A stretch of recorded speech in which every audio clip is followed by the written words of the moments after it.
because they don't have the accommodations. Accommodation is very, very important. If we are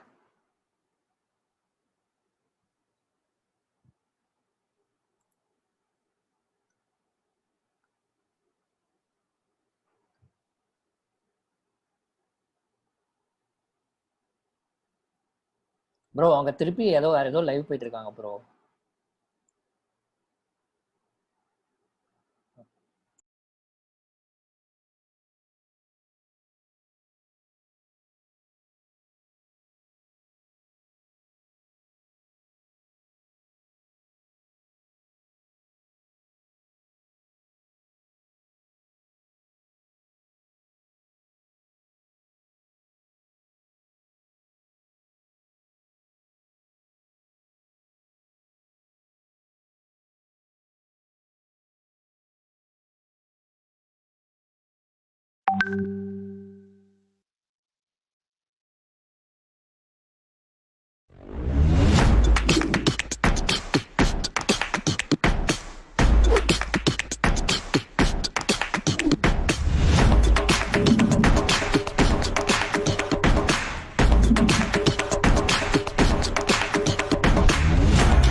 SRM Institute of Science and Technology, Engineering, Medical and Health Sciences, Management, Dental, Science and Humanities, Law, Agriculture Sciences, Hotel Management. Admissions open.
Good morning, everyone. Welcome to the Hindu EducationPlus Career Counselling webinar presented by SRM Institute of Science and Technology. Today, we will be discussing the current and emerging career opportunities in the field of science. I'm Ashwati Pacha, sub-editor with the Hindu, and I will be moderating the panel today. Each speaker will talk for 10 minutes, followed by a small discussion, and we will then open the floor to questions. I will start by introducing the distinguished speakers. First, we have Dr. S.P. Tyagarajan. He is the Professor of Eminence and Dean at Sri Ramachandra University, Chennai. He has completed 60 research projects, published 347 research papers, and 20 books. He is the inventor of a patented drug called Viroheb for the treatment of hepatitis B from the Indian medicinal plant Philanthus amaris. He is the recipient of 42 international, national, state awards in recognition for his scientific and academic contributions. He continues to serve as chairman member of expert committees of UGC, ICMR, DST, DBT, WHO, NAC, and national programs of MHRD. Welcome, sir. Thank you very much. Good morning. Good morning. Yeah. I also extend my warm welcome to Dr. Sanjay Molur. Dr. Sanjay is the Executive Director of Zoo Outreach Organization Trust India. He's also the founder and chief editor of the Journal of Threatened Taxa. He has over 26 years of experience in the field of wildlife with specialization in species and ecosystem conservation, citizen science, and promotion of awareness, advocacy action on the ground with stakeholder participation, conservation policies, especially relating to freshwaters and protected areas. He has published more than 75 scientific peer-reviewed publications, 7 book chapters, and 50 technical reports. He has assessed more than 10,000 species of flora and fauna within South Asia at the global level and equal numbers at the regional level.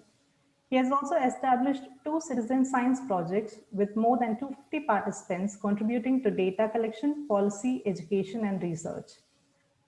Education and outreach. Thank you for joining us today, sir. Thank you very much.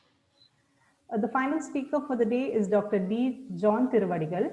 He is the Professor and Dean Sciences at SRM Institute of Science and Technology, Katangulattur.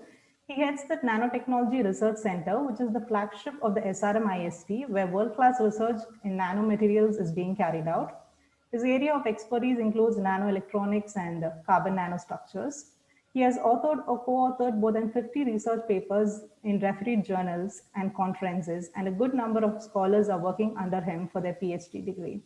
Welcome, sir. Thank you. Now I invite Dr. S.P. Tyagarajan to give his talk.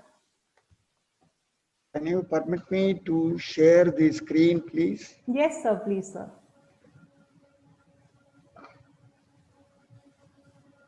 I'm not getting that screen share. It should be right under your video, a green share screen, a green up arrow. Are you able to see now? Are you able to see the screen? No. Not yet, sir. Maybe just hover over your video. That option should pop up below.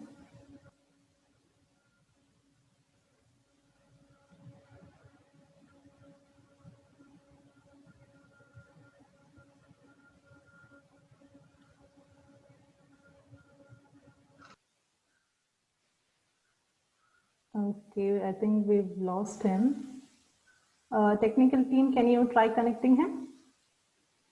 Yeah, we'll try to connect him. Meanwhile, Dr. Sanjay can maybe start. Okay, I invite Dr. Sanjay to start the discussion then. Good morning. Good morning. I was hoping that Dr. Tyagarajan would start off the show with talking something about science and everything else that would be established. I think he's back online. So. Okay, so should we go back to Dr. Tyagarajan? Dr. Tyagarajan, can you hear me? He's on mute. Technical team, can you help? I think I am now in. You can Yes, just sir. see me whether my presentation is in there. Yes, sir. Yes, sir. This is fine. Can you go back to your PPT? Yes. Yes, great. Okay. So good morning to all of you, and I thank Hindu EducationPlus for this opportunity. I only like to wish our own bright students, the aspiring minds, of the 21st century to really become a world-renowned degree, post-degree, and as well as doctoral degree holders. I wish them all the best for this academic year. And let me take you through the various options that are there, which may be career-oriented or passion-oriented or aptitude-oriented. So let me just try to brief you as a generic talk of how you can go about in an higher education pathway, what could be the possible tips for you to choose. First of all, any potential student who has just finished the 12th grade or just finishing their degree program, undergraduate degree program, will have to set apart a good time to research what are the options and choose among them which will be best suitable to them and then decide. In that process, they may also have to do a soul searching about themselves, about their capabilities, and especially about their aptitude of what they want to establish through in their lifetime. And at the same time, it will also be an important point to consider that the courses which are well-paid careers should be kept in mind, because you have to really have a career path that will be able to sustain you. In that particular process, we must be prepared to choose any part of the country or even outside the country. They are not thinking that we have to be all the time with your home only. This kind of a mindset has to come in our youngsters, since there is so much of globalization and internationalization of higher education is taking place, preserving our own culture and ethos and ethics. How are we to do that? You may do in different ways. First of all, you have to ask around the students who have already studied abroad, and other institutions could also be a feeder in addition to various other sources which we will be telling you. You may also have to make an informed decision on the choice of a particular university or a college based upon certain kind of criteria, which we will go ahead further. Then you make the best option list in order of preferences. You can make a list of preferences depending upon the various strengths, and then make a kind of a choice. Then possibly you have to consider certain extra expenses also, depending upon the quality of the education that you are desiring to, and the institutional ambience and life that will be provided by the institution. Finally, I would like to only request you to consider education as a pleasure to enjoy and not a pain to suffer. Just because of doing this due to some compulsion and other things, you must never try to plan your future education. What are the available streams in higher education? Today, everyone thinks about professional programs, and there are quite a lot of general programs as well. There are statutory bodies, many of you may or may not know. The professional programs are invariably governed by the national level statutory bodies like All India Council for Technical Education, Medical Council of India, Pharmacy Council of India, Dental Council of India. Like that, in professional programs, you have some councils and statutory bodies. So they design the programs, and hence they are coming under medical, dental, pharmacy, nursing, physiotherapy, allied health, engineering and technology, management, agriculture, fisheries, veterinary. Ayush has come up in a big way, and so on. On the other hand, the general programs, which are running in hundreds now, are all specified by the University Grants Commission. And there are also some novel programs that are coming up, which I will tell you in the next one. So it is all grouped under the general arts and science colleges, as we may call. Arts, humanities, languages, literature, social sciences, which includes several other disciplines like sociology, economics, psychology, political science, international relations. Under sciences also, you do have several groups of pure sciences like, biology, physics, chemistry, etc. Applied sciences, biomedical sciences, environmental sciences. So a host variety of science programs have evolved.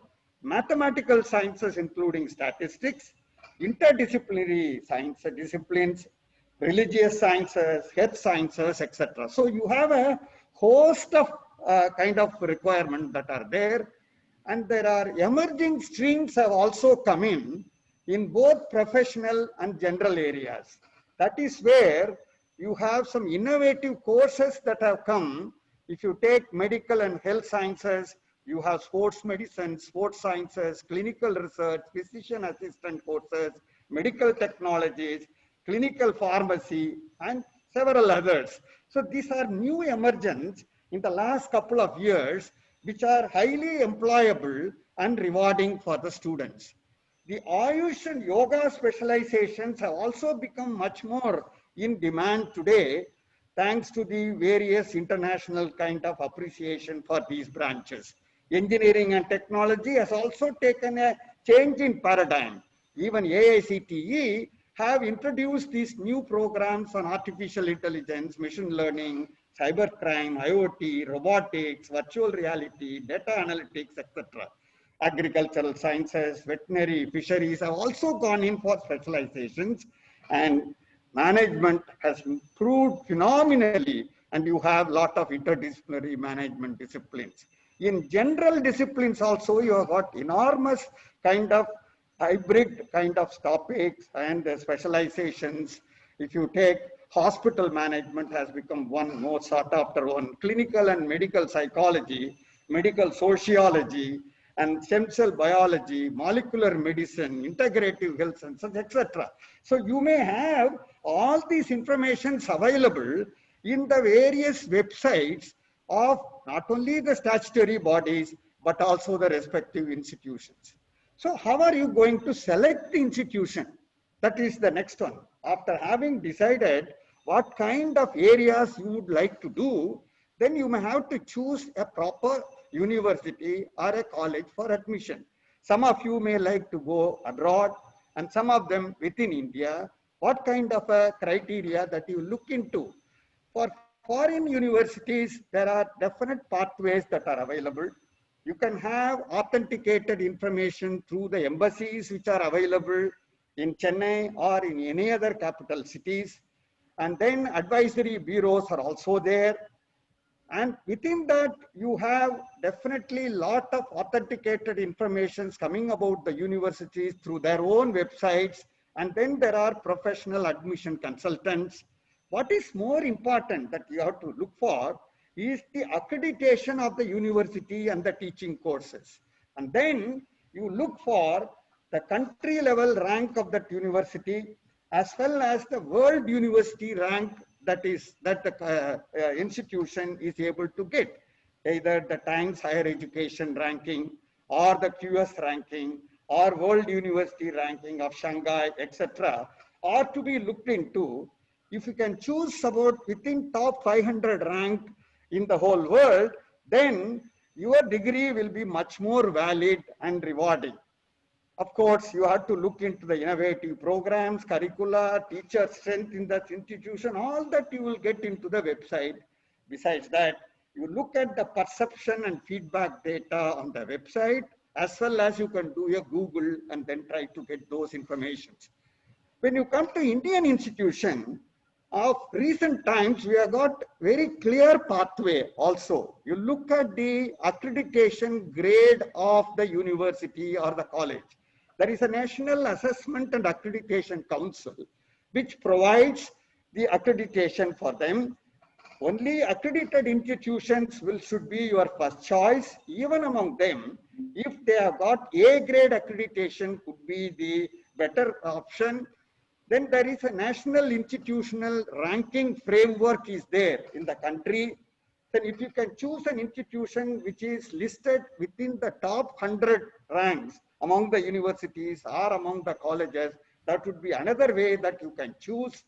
And universities also, technology universities and others are also giving some ranking. that can also be taken into.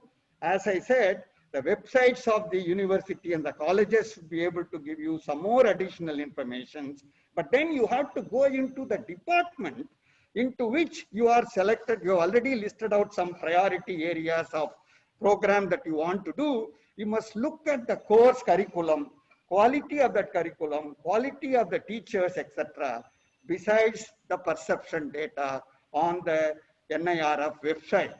Of course, you have always Google search and peer feedback. And this kind of a researching approach, every student should make instead of just going by some hearsay kind of a methodology.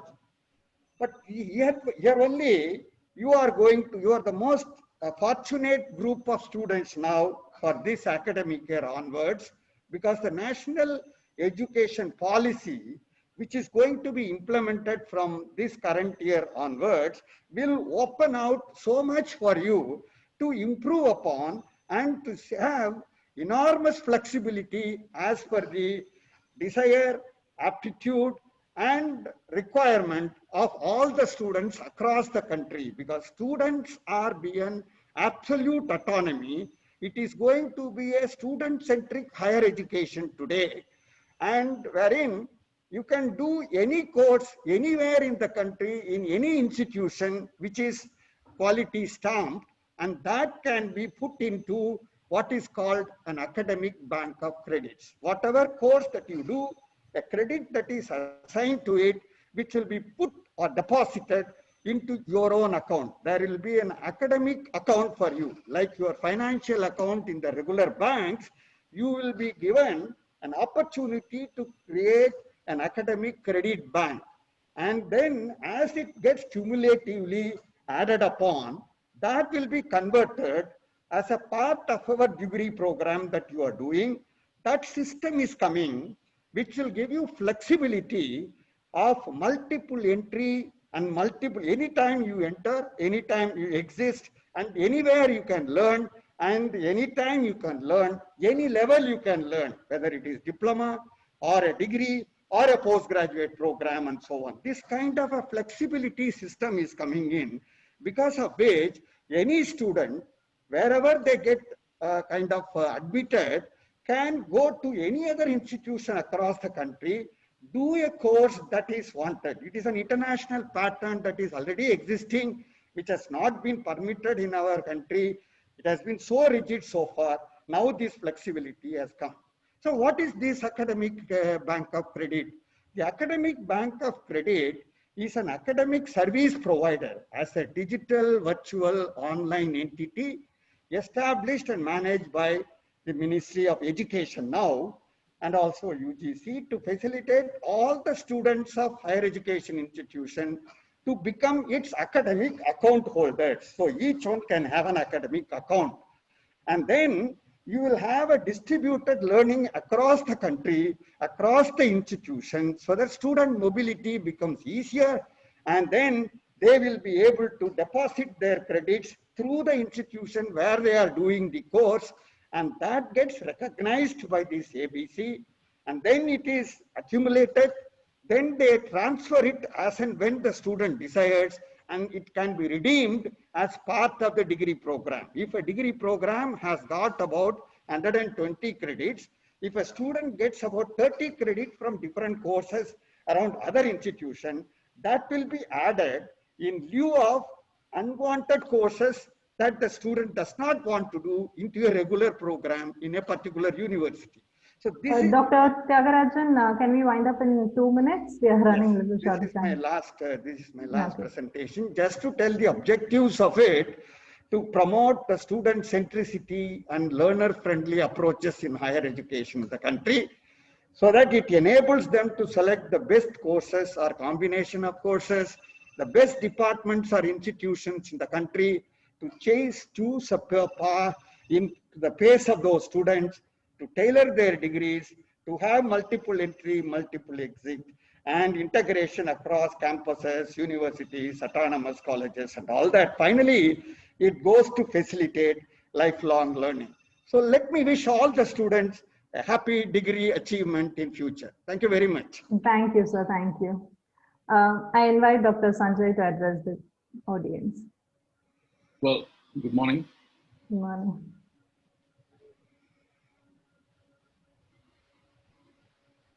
Good morning, and thanks a lot, Dr. Tyagarajan, for setting the stage. It was a very good introduction, I'm sure, to all the students who are hoping to, for actually needing some guidance in what they wish to do. I come here specifically from the context of science in general and environmental and wildlife science in particular. This is something that you can call it as an emerging field or a field that is absolutely required in this day and age. This is something that when I was just passing out of school was something that was not available as a choice. It was more into engineering, into medicine, law perhaps, and later on came the business administration, which are the four sort of very popular fields. And there are certain other fields coming up now. But environmental science or wildlife or basic life sciences like zoology, botany did not and do not have as much of a career options as people would call it. However, things are changing. Things are changing for the better in the sense that you have more opportunities in many of the different fields. Dr. Tyagarajan already listed those different areas where you have the national coordinated ones and the UGC ones that are promoted in different colleges. If you look at both of them, you have different fields that are applicable, that are very good or not very good from a career prospect, but are all picking up. So I'll stick to the environmental aspect of it, the environmental sciences aspect of it, mainly because this is something that is not only important as a field of science, but also is something that we need to look at more seriously, and we need more people to start working on this aspect. I know a lot of you have queries of how basic sciences like physics or biology have any career prospects. Like I said, there are definitely better prospects now than there were before. And so you are in a better world, better stage right now to take on some of these diversified subjects. To give you just a few examples of what I mean by environmental science is that you have various different aspects within that. You have aspects related to ecology, you have aspects related to biotechnology. Biotechnology is something that you're all, I'm sure, familiar with, because that's one of the, that was popularized a few, maybe a decade back, and it's gained a lot of popularity now. That's still a field that is much sought after. Apart from that, you have environmental chemistry, you have data analysis, you have environmental psychology. You can be an environmental writer. You can be an environmental geologist, an environmental engineer also. If you're still interested in doing engineering, you can still get into environmental engineering. An analyst, you can work on environmental health safety, and you can also be a monitor of environmental aspects in general. So these are just some of the very broad disciplines that are available for you to take up as a career once you finish your studies, or perhaps as you're studying. So, there are very many options available. You have different ecological aspects within that. You have, pollution studies and control. You have things to do with conservation of natural resources. And then you also have impacts by humans on the environment, the social aspects of the environmental sciences, And then most important, or rather equally important, and something that is very much in all of our vision today in terms of what's happening around us, is the environmental impact assessments. These are really, really important aspects that one would take away from their studies, from their academics, to pursue careers in the environmental field. And so if you were to ask me what are the different colleges available, just to state a few, and you can always Google it. You have, for example, the MCC college in Bangalore that has a very good environmental course. You have Ferguson College in Pune that provides a very good environmental course. And you have other colleges in and around the country that provide a very good undergraduate and graduate course for environmental science. A slightly more specific field within the environmental science is my field of subject, my field of expertise, that is the wildlife science. This is again a very hot subject. It's a very interesting one, mainly because it gives you an opportunity to not only work within the confines of your laboratory, but also helps you to go out and see and observe the natural world and understand what's happening to it.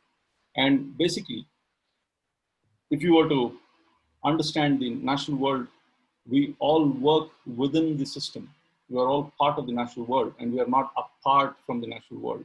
So anything that we do today, be it engineering, be it whatever field of science or arts or commerce that we take, we are all still part of the natural world. And that natural world is what dictates us to do what we need to do in the future.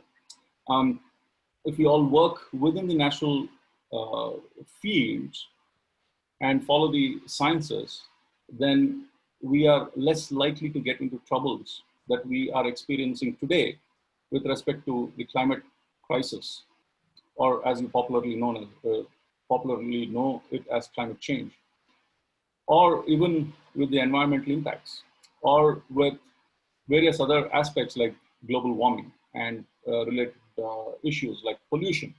So if we were to all work within the natural scientific understanding of these things, then we are less likely to face a problem into the future.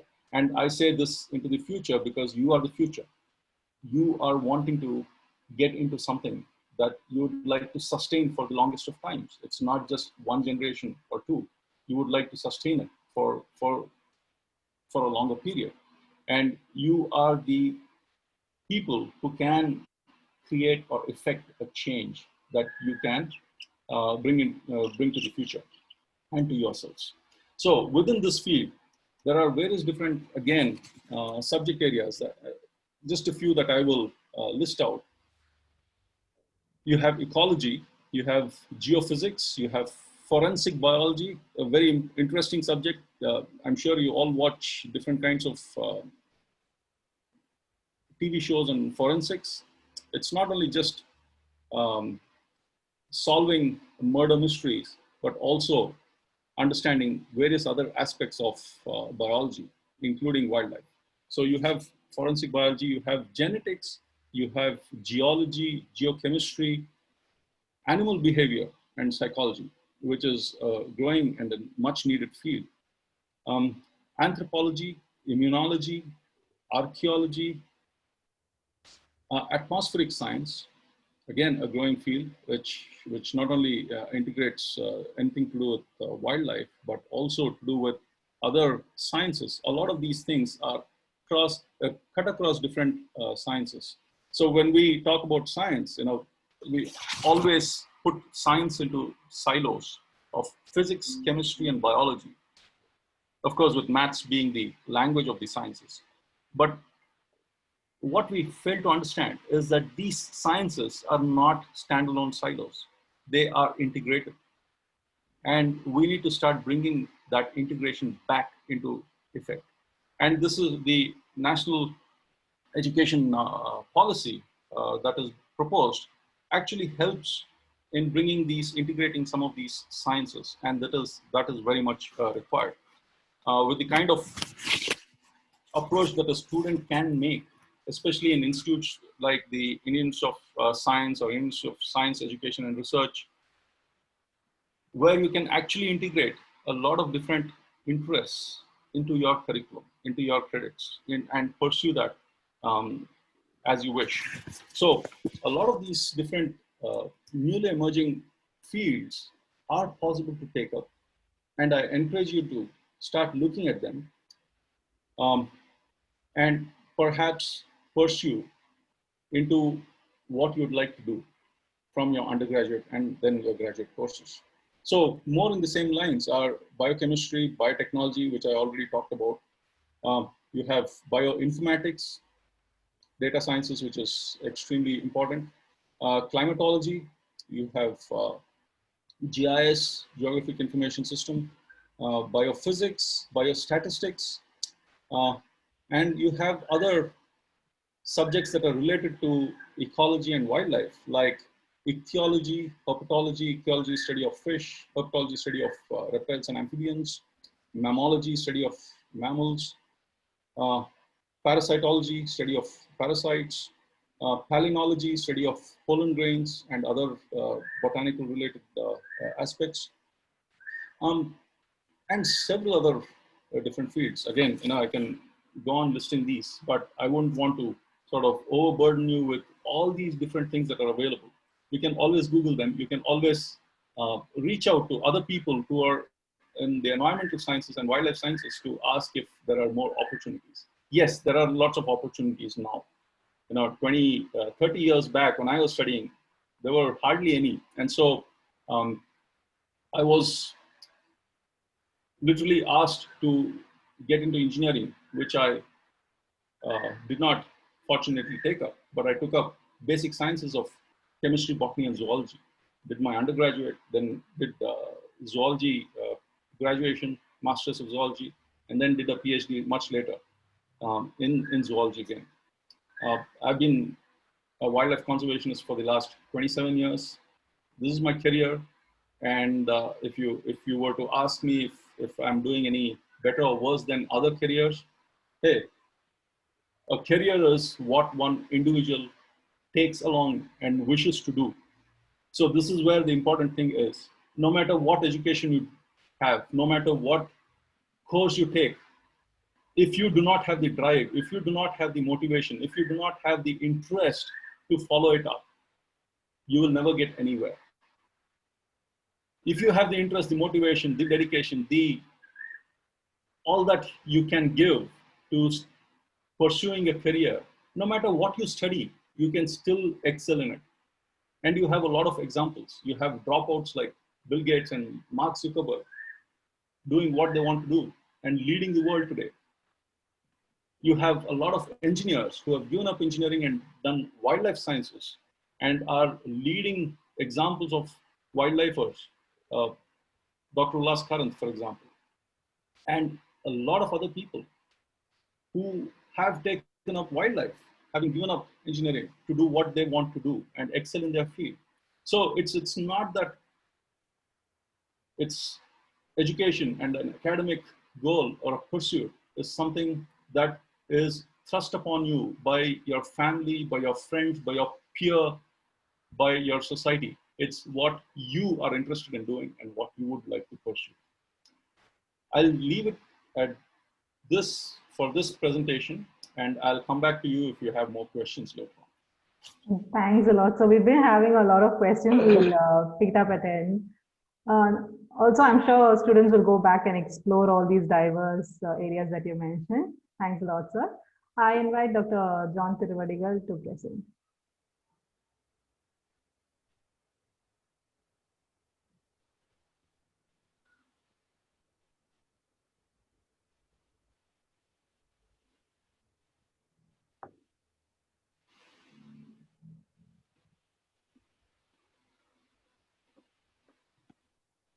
Thank you, Ashwati, and thank you, Hindu Education Plus group, for giving this opportunity to join in this panel, especially the counseling webinar on current and emerging career opportunities in the field of science.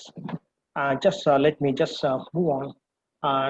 Where I'm coming from, I am from SRM Institute of Science and Technology. Now the main campus is located in Katangattur. We have 4 other campuses located in Chennai and in Delhi and other in Ramapuram. And here in Katangattur, it is a 200 lush green campus, which has around 52 students, full-time students in the campus, and with around 3,200 faculty members. And the university has around 500 plus corporate relations and 160 plus MOUs with the different universities and different corporate bodies. And now the university offers 36 undergraduate programs, right from basic sciences to the top level, the medical or engineering or law or whatever name, any course, so any branch or any program. And around 132 postgraduate programs and 30 PhD programs, and we have 76 departments and 18 schools and around 10 center of excellence. So as Professor Tyagarajan, since he was the former Vice Chancellor of Madras, he gave a very good introduction about this topic or this theme. So let me just reiterate, when you think of or when you're choosing your career, such as I've highlighted, so follow your interest. So that is the very first point. I am giving 10 points or 10 commandments now. The first commandment is follow your interest. Learn the skill. Consider your financial circumstances. Whether higher studies are available as demand in the present world, respectful career, or whether a basic degree will get a job in case you are not able to proceed for higher studies or post-graduation studies. Whether this program or career will allow independent thinking,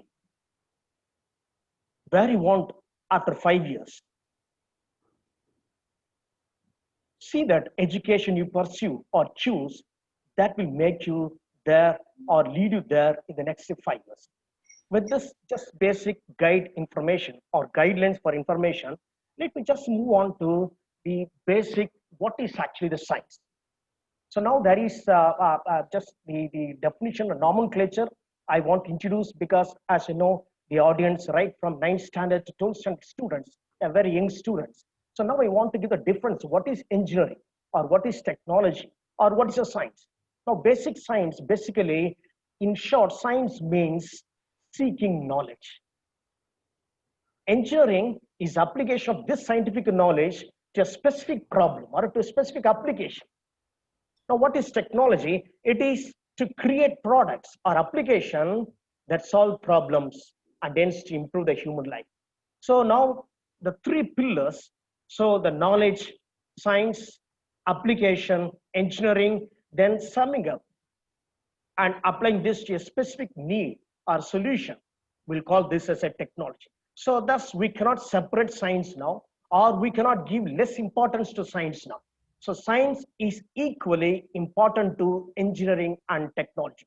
Now that is the reason everywhere, all the countries, now they're giving importance. Of course, around a few years back, 5 years back, 10 years back, everybody thought engineering or technology. So now the world is realizing, now the base for any improvement or any development, now the science is the base. So now here, as you know, traditionally, we have the 2 categories. I can categorize under 2 classes. Number 1 is a very conventional BSc course. And number 2 is a professional BSc course. Now these are 2 broad domains. I can bring all these BSc programs or all basic science programs or all, of course, so-called applied science programs. Now these science programs I can bring under 2 categories. One is the traditional or conventional. So now that's a PCM. So it is 3 major program where physics, chemistry, mathematics, all 3 majors, equal importance, curriculum is given. So next is BSc physics or chemistry or mathematics. Now whatever, now these are the traditional conventional programs.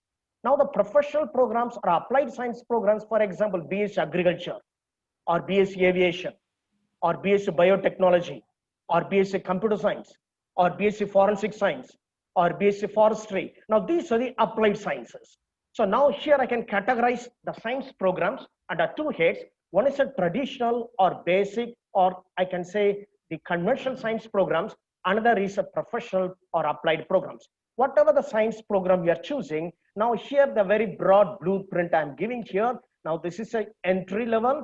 Now the training, after the training, so here I'm going for the MSc, then the post. Now this is actually the blueprint for any science career students, or when you're choosing a science, and this is actually the blueprint. Of course, you can break, you can come out, you can, because now the new education policy allows this. So you can come out, you can exit at any point of time. But the blueprint for this career is this. Okay, now if you take India, in India, what are the mostly enrolled programs for the science? So here just have listed few important programs based on the enrollment in India. So basically, so here I'll start with the mathematics. So now these are the evergreen programs. So BSc Mathematics, BSc Physics, or BSc Chemistry. Now next, BSc Biotechnology, BSc Computer Science, BSc Agriculture. Now these are the very hot courses now the students are choosing, or many colleges, the enrollment is higher in this side. So the top, the basic programs offered or the students take in this scenario is physics, chemistry, mathematics, biotechnology, or computer science, or agriculture. Okay, now just let me just give few points, extra points now here. Now here, around 10 years back or 20 years back, as Professor Tyagarajan told, so it is not like 10 years. Now, whatever course you are studying, for example, BSc Physics or BSc Mathematics, now whatever program or what is a curriculum, totally it is entirely different. As we know, the umbrella organization is MHRD. Now that is the Ministry of Human Resource Development. Now they have given, that is the UGC, it's umbrella which governs, which monitors, or I can say this is whole the system which monitors the programs. Now this University Grant Commission recently launched Learning Outcome Based Curriculum Framework, LOCF. I want you to understand this point. Whatever, suppose if you study BSc Mathematics or Physics or Chemistry, now this curriculum is going to be the learning outcome based. What do you mean by learning outcome based? I'll put in a very simple short terms, that is the employability. You're ready for employment, providing further guidance for higher education and research. The whole curriculum is designed not like 10 years back. Now this curriculum is designed such that it is satisfying the LOCF, learning outcome based curriculum. Now just let me just give a gist about this. What is LOCF?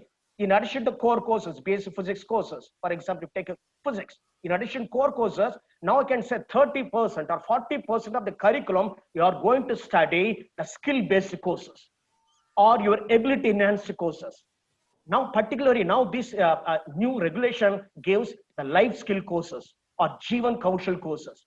Now, what are these courses? For example, universal human values or leadership and management skills or professional skills or communication skills. Now I can say BSc Physics is on par with BTech engineering. So now here the program is designed such that it is ready for employment.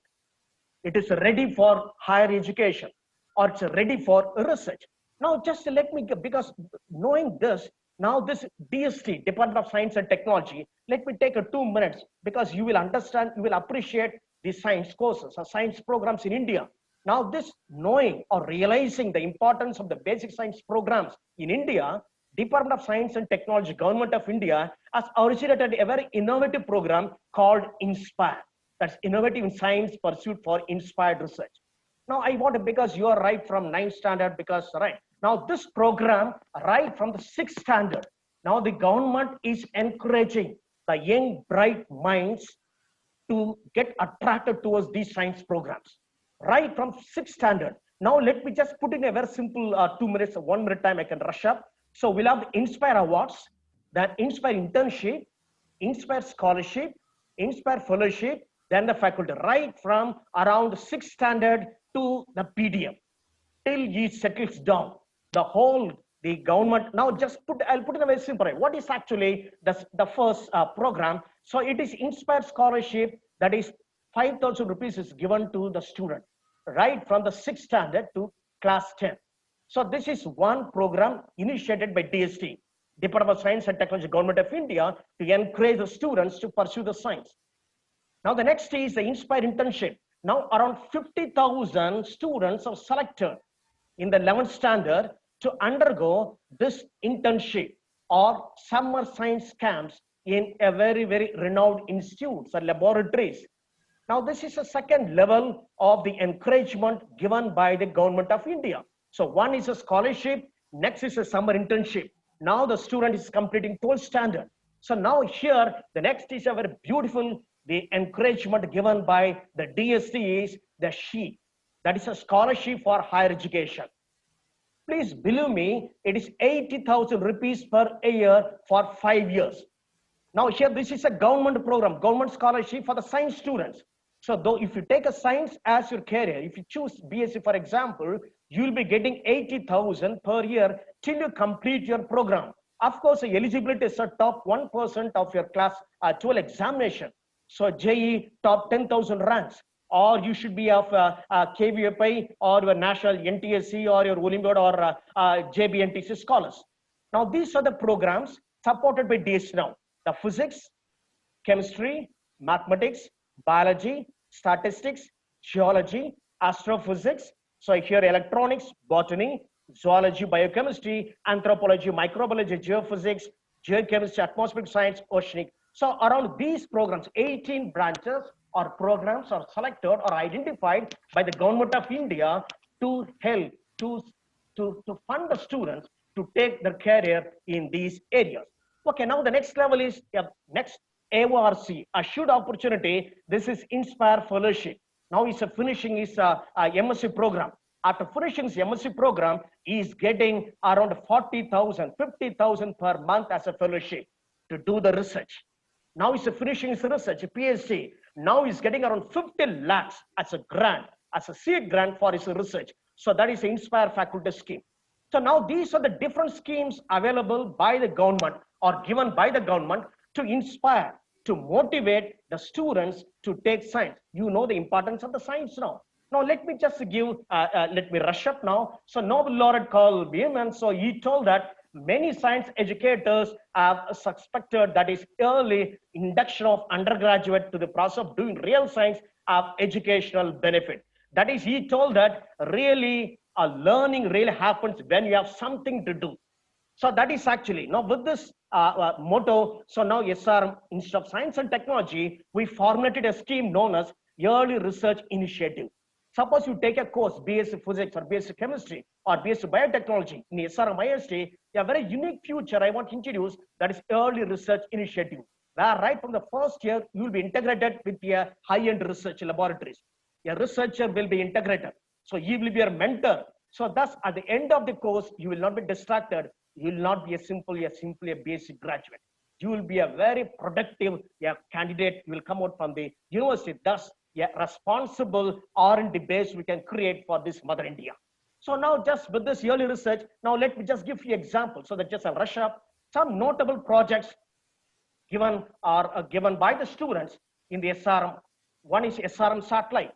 So this is being designed. So here the group is physics students, mathematics students, computer science students. This is an interdisciplinary group, or your SUV, that is your atomic underwater. So this is a project for DRDO or SRM search engine or light emitting concrete. Now these are the few examples I'm giving.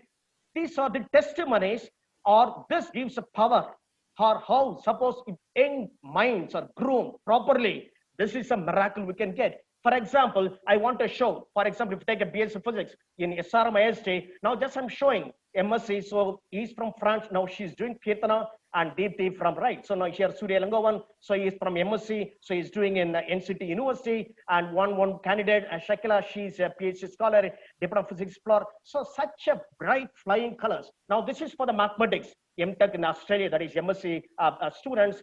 This is for the mathematics, and this is for the chemistry students. Okay, now just I think you are able to understand, you are able to see the future of the basic science courses. Let me take few minutes to introduce few important emerging areas. Sir, so can we wind up in like 2 minutes? Yes, madam, please. Okay. I'll just do. So yeah, one is artificial intelligence and machine learning. And probably you know more about this artificial intelligence or machine learning. I can say machine learning is a subset of artificial intelligence. Artificial intelligence is going to, or I can say here the machine learning decides, artificial intelligence predict. So now next new one more set is coming up, the deep learning. Now these are new branches coming up now where the master's course are available. So BSc students can take these programs. The next is your data science, a beautiful science coming up, emerging. A very blend of mathematics, statistics, computer science. Such a new program is coming. So that is a data science. Next is your nanoscience. And this is my heart. You know what is a nanoscience? A new science. Suppose you reduce the size. For example, 1 to 100 nanometer. Such a new phenomenon occur. For example, if you take opaque, for example, if you take a copper, we know it is opaque. It becomes transparent. Can you believe it? You take a gold. Now we know it is a inert. It becomes a catalyst. Or you take aluminum, we know it's a stable, it turns combustible. Or you take a gold, now it turns as a liquid. Can you believe this? This happens when I reduce the dimension. Such an elaborate, I can say here, now the nanoscience is the next new science, is catching every areas of technology, every areas of engineering. Now my last point I want to touch upon is the new profession I want to introduce is a science communicators. Because in India now it's a picking up. Now what is a science communicator? That's a science plus journalism. Because now there is a gap between the science and the society. Because now you know why people are, they don't want to wear the mask or they don't want to follow social distancing. The reason is now that science is not able to penetrate into the society. Okay, now the main job, that is the science communicators, that is the next new, I can say the profession is coming up, emerging up. And I think with this, I want to just give, so how to reach the height to fulfill your dream. So here, yes, you have to climb your steps to reach the height, to fulfill your dreams. But here it is difficult now. You need somebody's assistance. Now, what is that assistance? This is an institution plays a role. As Director Dr. Tyagarajan told, what is institution? Now here the curriculum, the framework, what you're going to choose. That should have internship, that should have certificate programs, or that should have projects, or that should have some special programs, or that should organize, facilitate industrial visits, or that should have very proper placement or career development centers. Now that is actually the institution. Suppose that institution blue is giving hand to you, then you will reach your height. So your dreams, you can fulfill, you can see your dreams, and you can make your family and country proud of you. Thank you. Thank you very much, sir. Thank you. Since we are running short of time, I think we'll quickly pick up a few questions, and any of you can answer the question. It's open. So there is a question about the employment market of new science programs like biostatistics. What is the employment opportunity? Where is the market? Where do biostatisticians work? Statisticians. Dr. Tyagarajan, do you want to take it? Yeah, I will do that. Actually, biostatistics is a really emerging area today because, you know, as you see various outbreaks, epidemics, and other kind of clinical situations that are coming in order to really document properly what is the natural history of a disease or what is the pattern of clinical symptoms and other related kind of events that are taking place, the management of the diseases, if it has to be documented, it cannot be anecdotal kind of figures. It has to be properly processed data. That is where biostatistics helps. Secondly, as far as students are concerned, now from undergraduate students onwards, they are doing some projects associated with their program. When they do a project, that project has to be designed in a way that it gives out certain very specific and reliable result of significance. In order to work out that, the biostatistics branch is helpful, and a session with biostatistics is being organized for all the students in premier universities in the country, so that they will sit with them, discuss their idea, and then formulate the design and do the kind of thing. So the employment is phenomenal for them, not only in teaching institutions like universities and colleges, But lot of research institutes across the country, they need them. Not only the research institutions, R&D laboratories, then industries, they also want to have them, because if they have to evaluate anything, it has to pass through a biostatistical route. So it is one of the options that students can think of if they have a good liking for mathematics, because you need to have a strong mathematical kind of interest also, then they can really do phenomenally well.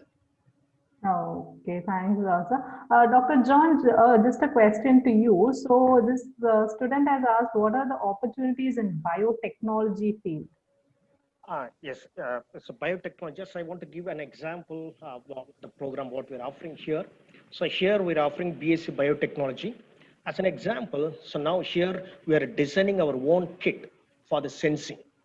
For example, if you take your COVID patients, so now here for the sensing, the breath sensors. So here now one group is working on, so now for monitor the pulsation or the oxygen level. Okay, this is one example I can give. So what actually biotechnology is doing. Okay. Dr. Sanjay, also they've asked if after BSc Physics or BSc Computer Science, can they get into the world of environment and wildlife and agriculture, all that. So do you suggest anything? Well, there are certain colleges that do offer. The limitation here is that many of the courses that are offered in different colleges and universities ask for certain basic stream of subjects. Say, for example, engineering, they require physics, chemistry, and mathematics. Unfortunately, no biology. Whereas in medicine, no physics or chemistry. I'm not sure, but you have biology and mathematics for sure. So because of the recent changes in such very more focused or splitting up of science, it is difficult at certain stage for students to shift from one subject to the other. This needs to be removed. Hopefully the new education policy helps that. I'm not very sure. Having said that, there are opportunities where, for example, if you are an engineer or if you are a computer scientist or if you are from some other field and would like to get into ecology, you can join the Pondicherry School of Ecology. They don't ask for, their requirements are basic undergraduation, but not really the same subject that you're interested in pursuing there. Similarly, if you want to do wildlife science, you can go to the NCBS wildlife course, Masters in Wildlife course in Bangalore. So if you are an engineer, or even if you've studied your hotel management or commerce or any, as long as you have an undergraduate degree, you can apply to study a graduate degree in wildlife biology. So you have such opportunities in a few institutions, but I don't know about all the others. You need to actually do your research. Okay. Also, Can I add on to it? yeah, yes, sir, yes, sir. See, actually, this is a good question, in fact, because we like to really encourage people. In that way, only biophysics helps them. In fact, we have an environmental sciences, public health engineering, actually. So you have environmental health engineering where biophysics people, engineering graduates, as well as the life sciences people work together, and it actually helps as a WHO referral center. So like that, these kind of aptitude-based programs have to be made available. As just now mentioned, that is where the new education policy will be able to really help the students who have got that kind of an interdisciplinary interest. Yeah, talking of interdisciplinary, there's one question saying, I love maths and biology, which is the right course that combines both maths and biology. Well, like I said, if you don't mind me, yeah, go on, sir. Maths is a language that cuts across all sciences. So whether you do physics, chemistry, or biology, maths is required. So if you have an interest in maths and if you're interested in biology, well, there's nobody to stop you. There's everything from computational biology to biostatistics, to everything that you can actually take on and pursue. So again, there are so many subjects, so many opportunities there. I'd encourage you to actually take up biology with your mathematics interest. Okay. Again, an interdisciplinary. What about a study that merges technology with agriculture science? Is there anything particular, or do you think a basic BSc agriculture would do? Actually, in agriculture, technology has become part and parcel of it. In fact, agrotechnology, agronomy, and other, in fact, biotechnology, as Dr. John was mentioning, agricultural biotechnology has phenomenally now come out with the newer variety of seeds, crops, and high yielding varieties, and so on. So technology synergy with agriculture has become part and parcel of not only the teaching programs, but also the R&D and other related outputs from agricultural sciences. So it will be a wonderful thing if students can think in those directions and plan their future. But however, there needs to be a basic course that they have to undergo. Then only a strong foundation can be laid out from where they can build up themselves. Dr. John, what about nanotechnology in agriculture? Anything on that?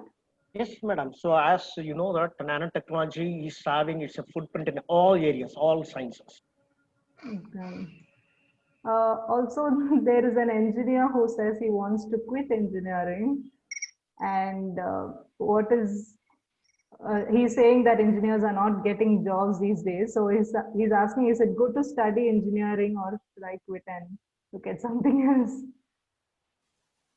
See, that is where all of us have been saying, all the three of the panelists, you have to think about the aptitude, first of all. So what? But also in India, we have this engineering pressure, right? Like all my friends took up BTech. If they have been thinking of IT sector only, this kind of frustration may happen sometimes. If they are not gelling with that kind of a professional requirements, then they can take up various other dimensions of engineering and technology. They can go for product development. There is so much of scope for startup initiatives. They can launch a startup company. Government is also giving a lot of support. You could definitely do phenomenally. They have to have a mentor with whom they can go. They can go to IIT Research Park or any of our own universities where we have these incubation centers and all that. They will be able to get some advice and then they can plan. Okay. And also, what about this dilemma between professional sciences and basic sciences? So, could one of you? Should I? Yes, sir, no problem. So actually now the division between basic sciences and professional sciences are narrowing down now. If you see, even in the employment market, once upon a time, the employers have always been looking at only professionals. But now they are going in for basic science people, training them, capacity building them, and putting them onto it. For example, if you take health sciences, medical and health sciences, there has been a generation where only doctors have been preferred. But now you have a para-professional group of people, a variety of programs are coming in who are able to be in between the nurses and the doctors. Like the physician assistants are there, like the dialysis technologies and renal dialysis and cardiac infusion technology, and so many kind of things are there. So you do have enormous bordering kind of program that are coming in now. So that is where sciences demand are also increased now. If you see over the last couple of years, the demand for students also going in for arts and science colleges has increased. That is because of the increasing employability of them, provided they are prepared to undergo some additional capacity building programs that are being offered by various organizations and the industries themselves. So the gap is really narrowing. There are a lot of bridging programs are there. So once again, I have to reiterate, think about yourself, what you want to become, and then there is enormous scope. Also, Dr. Sanjay, can you tell us a bit more about online courses or additional courses that students can learn now that they are all locked at home? Any online courses where they can look at wildlife sciences? There are a few online courses that are available, especially from conservation organizations, NGOs that have been conducting online courses on, say, ornithology or entomology, mammalogy. So, a lot of these courses are available. It would be good if you contacted one of the NGOs in your region or anywhere in India, in fact, and ask them if they, or look up to their sites to see any of these courses are offered. There are also science organizations now that are coming up with a lot of online courses on these subjects. Some of them are paid, some of them are free, but you have a lot more opportunities now to learn online. Well, Princeton has been working on online courses for a very long time, and they've been offering online courses for a very long time. So if you were to Google Coursera, Coursera, you will be able to look at various different opportunities that are available there. So these are undergraduate as well as postgraduate courses? Well, yes, both different levels. One has to choose, again, one has to go through all the different things that are offered and see which ones actually fit their bill. Yeah. There's this question about econometrics. Can one of you answer about econometrics, the career opportunities? What are the subjects that you're going to study, and is there a UG course, econometrics?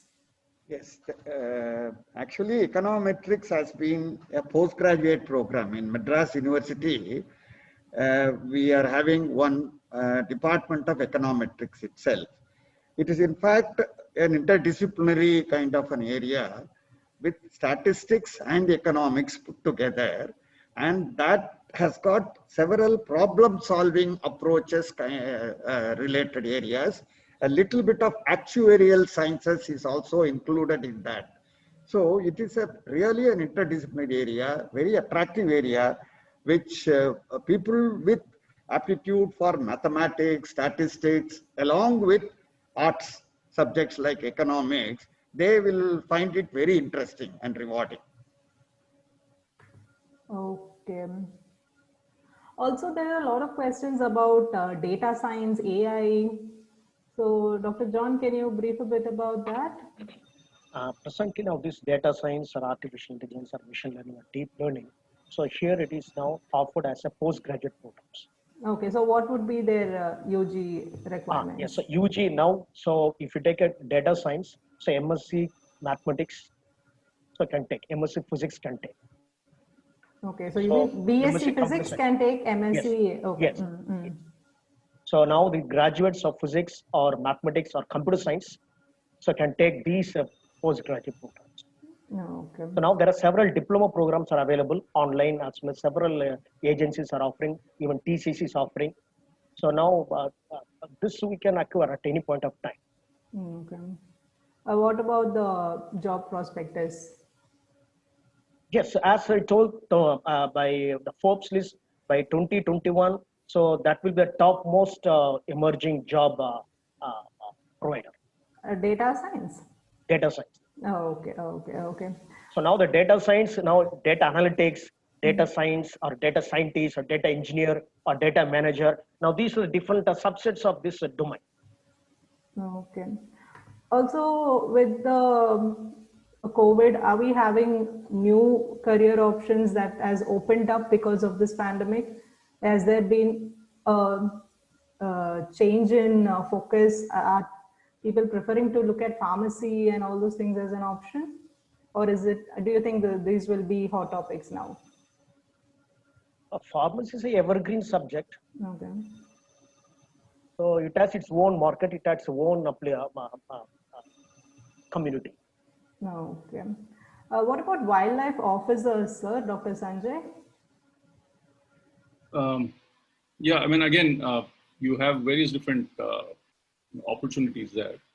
And the need of the hour right now is, like I said earlier, is environment and wildlife, because this is an area where, we are all dependent on, and there are very few people who have actually taken up these subjects as their career. And so the opportunities are there. One needs to make them. And in some places they are available, especially with respect to, say, the forestry service, for example, the IFS. It's a forestry management service, though not, does not have a lot to do with wildlife per se, because it's more of a, forestry management service. And there are opportunities where, it's in the IFS, we need more biology students to be taking up the IFS course. If you see right now, currently, more than 80% of the officers in the IFS batch are engineers, which is, which really confuses a lot of the people who are into conservation, who are into wildlife studies, because engineers do have a lot of opportunities out there. And this is yet another subject where they have stepped into and made the most of, because the kind of entrance examinations and everything that are asked for are more suited to such backgrounds rather than others. It doesn't mean that others do not have the opportunity. It's just that many people do not know how to pursue these areas. So I would encourage you to actually take up biology, take up subjects related to biology, and then get into IFS, because that's where we require more biologists to come into the picture, and we don't need a lot of peripheral subject area experts to be to be managing our natural resources. Dr. John, can you tell me a bit more about genetic engineering? So now the genetic engineering is a part of the biotechnology. Okay. So now the STEM, or the concept of mutations, or the new food products, the genetically modified products. So this is also because here in India, I think that's a very good biological science. Students can take. So just picking a question, what is the scope of employability after just an undergraduate course in pure and applied sciences? So just an undergraduate, they don't want to do a master's. Do you think the employability is very limited? Yes. So in my presentation, I've shown the chemistry students, 2 chemistry BSc students, after finishing their BSc chemistry, they were absorbed in Reddy's lab as a chemist. Okay. Because to add on to your point, because of this COVID age, chemistry will have a equal opportunity like pharmacy. Okay. So one question is about rocket scientist as a career. So where do they have to start to become a rocket scientist? So we have in space science, we have a BTech in space science. Okay. And several programs are offered in avionics. Okay. But specifically rocket science is very narrow down the area. Okay. Just picking up a few more questions. Also, I think you're seeing this petrochemical engineering, chemical engineering. Just a brief about that. Can you just do a small brief about petrochemical and chemical engineering, sir? Yes, sir. So now we have chemical engineering. So the petrochemical engineering, now these fuels or these type of new sciences, of course, it's like a conventional engineering. Okay. So it has its own market independent of the time. Okay. Also, is there any course which merges physics and biology? So that is a biophysics, as Professor Tyagarajan sir so told. Biophysics, that's a very good option. Biophysics. So biophysics, biomathematics, these are the very good areas No, okay, Because now, as you know, during this COVID time, now biostatistics is really going to play a role. Now, we have one program that is in health data science, okay. where we take the biostatistics students. Okay. So, Dr. Sanjay, if someone loves animals, do you think he should take up BSc in biology or zoology? It depends on what they'd like to take on as a career and study further. If they have interest in studying further in the subject, yes, I think that's a very important subject area to choose. BSc is zoology. Yes, basic, biology, life science courses are would help. What's also important is to understand that it also lays the foundation for the science of ecology, for the science of wildlife conservation, and that is the understanding the evolutionary principles. And so our entire world works on the natural world works on evolutionary principles, and this is where we need to come back to the evolutionary principles and understand what guides the natural processes and how things have moved from one to the other. And therefore, taking up life sciences will help in understanding those and therefore be able to deal with natural catastrophes in a better way and help in the conservation of species and in the conservation of ecosystems. So they would still need to get an MSc or a PhD, or do you think a UG would suffice? Well, a UG would suffice depending on what they would wish to do. So again, like I said, it's a person's personal interest and motivation that will take them to the next level. Undergraduate degree will help definitely, but if the person is really interested, a lot of experience will then help them perhaps do better later on in their lives. But if they do have a graduate degree, then it puts them in a better position. Okay. Dr. Tyagarajan, I'm just reading a question I think you can answer. I'm a student of class 9 and I want to be a space scientist. Can you suggest me which course should I select in my college for UG? BTech, BE, BSc, chemistry, physics, math. So it's a 9th standard student. No. For space science related things, it is better to take BSc physics with mathematics and other options as the ancillary subjects. Then they will have a good foundation to go on for the real core area of space sciences. That would be a good way to choose. It's nice to have such questions from youngsters, they have some dream to become. Exactly. We've been getting questions on space and rocket. Yes. It's interesting. That's right. Yeah. Can we pick a few more questions? Just getting few more questions. Is there a course called BSc Cardiology? And what is the prospectus? BSc Cardiology? No, BSc in cardiology is not there, but BSc in allied health sciences is there, very popular now across the various medical and health sciences institutions. From there, they can go and do MSc in cardiac technology. Cardiac perfusion technology and all that, because cardiology itself is a super specialization in medical sciences. People will do cardiology specialization after going through their MBBS and then MD, and then they do DM cardiology or MCH cardiothoracic surgery. That is a purely a medical line. But if you want to go from the science areas, they can do BSc Allied Health Sciences and then do specialization in cardiac technology or cardiac perfusion technology, etc.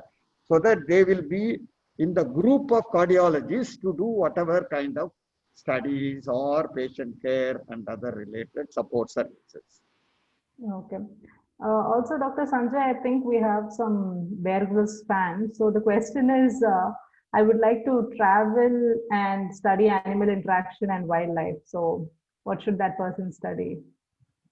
Like to travel and study Wildlife and animal interaction. uh, travel for an academic reason or travel for I don't know, he wants to merge travel and wildlife and animal interaction, he or she. well, that's one of the motivations that many people get into wildlife, because Okay. it is an in the field kind of a job. It takes you to the most exotic locales, and people do enjoy the quiet, the the beauty, and of course observing natural history around them. So yes, it is possible. You can travel and do a lot of wildlife observations. However, having said that, since you are just getting into an undergraduate degree, get into something that really interests you, take it up. On the side, I'm sure we all have lots of time, studying BSc, we have lots of time to do whatever we want to do. And that is the time that you use to observe wildlife around your place and to understand how natural history works around your place. And using that as your springboard, you can then take those natural observations, those studies, those understandings to your travel as you go, and then expand your field. And this is something that is extremely important. This is something that is very, very needed in terms of getting a broader perspective and an overview of what wildlife is and what is required. So yes, you can do that. I would say all thumbs up. Travel and study. Yes. Go ahead. Okay. Also, just we'll pick two more questions and then we'll wrap up.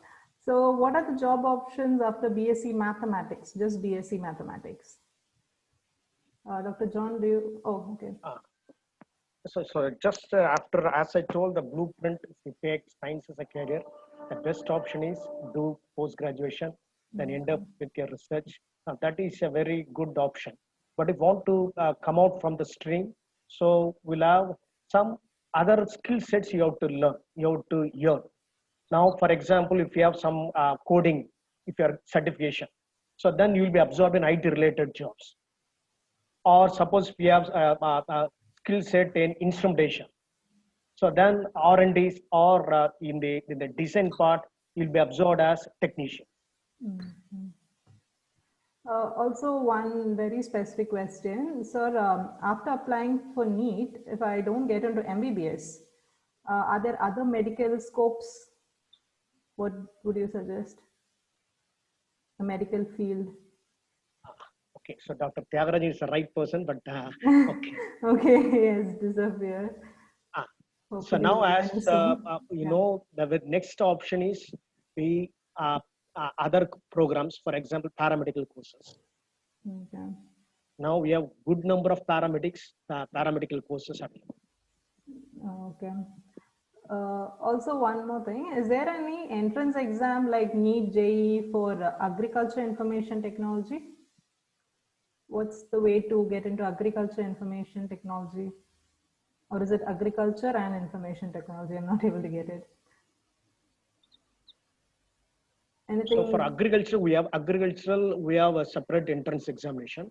Okay. But agriculture informatics, I am not sure. So okay. Dr. Tyagarajan sir can. Dr. Tyagarajan, just can you brief us about this thing that if a student doesn't get into MBBS, what are the medical scopes does that person have? What other options can he or she explore? There is an ocean of scope for them, actually.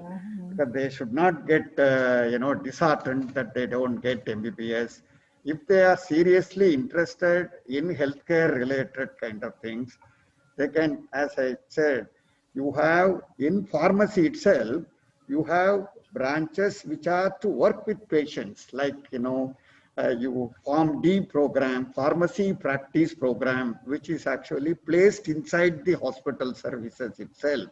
And if you take nursing, of course, it is a royal kind of an area where they can do.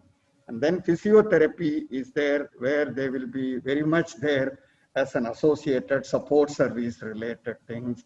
And then they also have what is called the Allied Health Sciences program of around 20 to 30 related areas are there, where people will be able to do support services for nephrology, then hepatology, gastroenterology, respiratory diseases, neurology. So for everything, a technologist kind of a program is there, both at undergraduate level as well as at postgraduate level.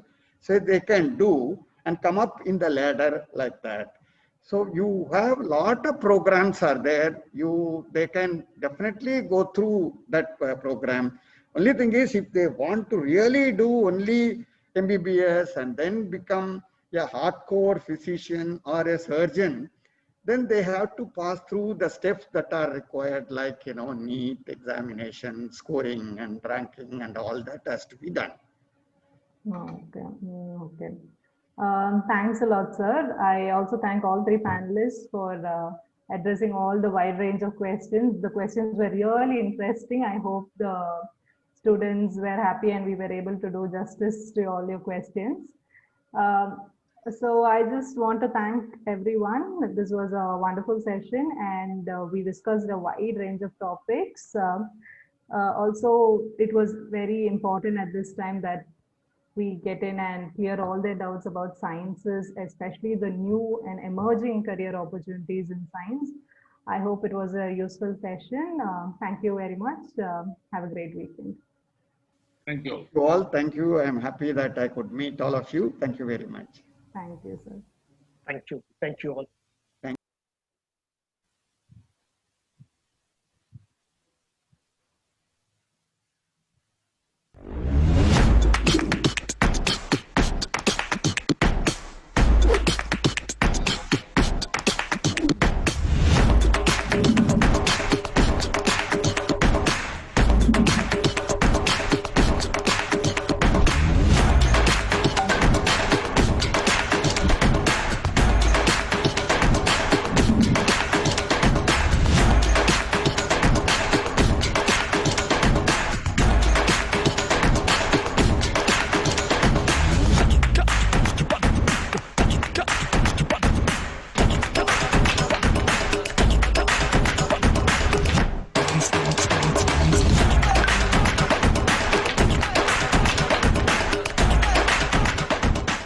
SRM Institute of Science and Technology, Engineering, Medical and Health Sciences, Management, Dental, Science and Humanities, Law, Agriculture Sciences, Hotel Management. Admissions open.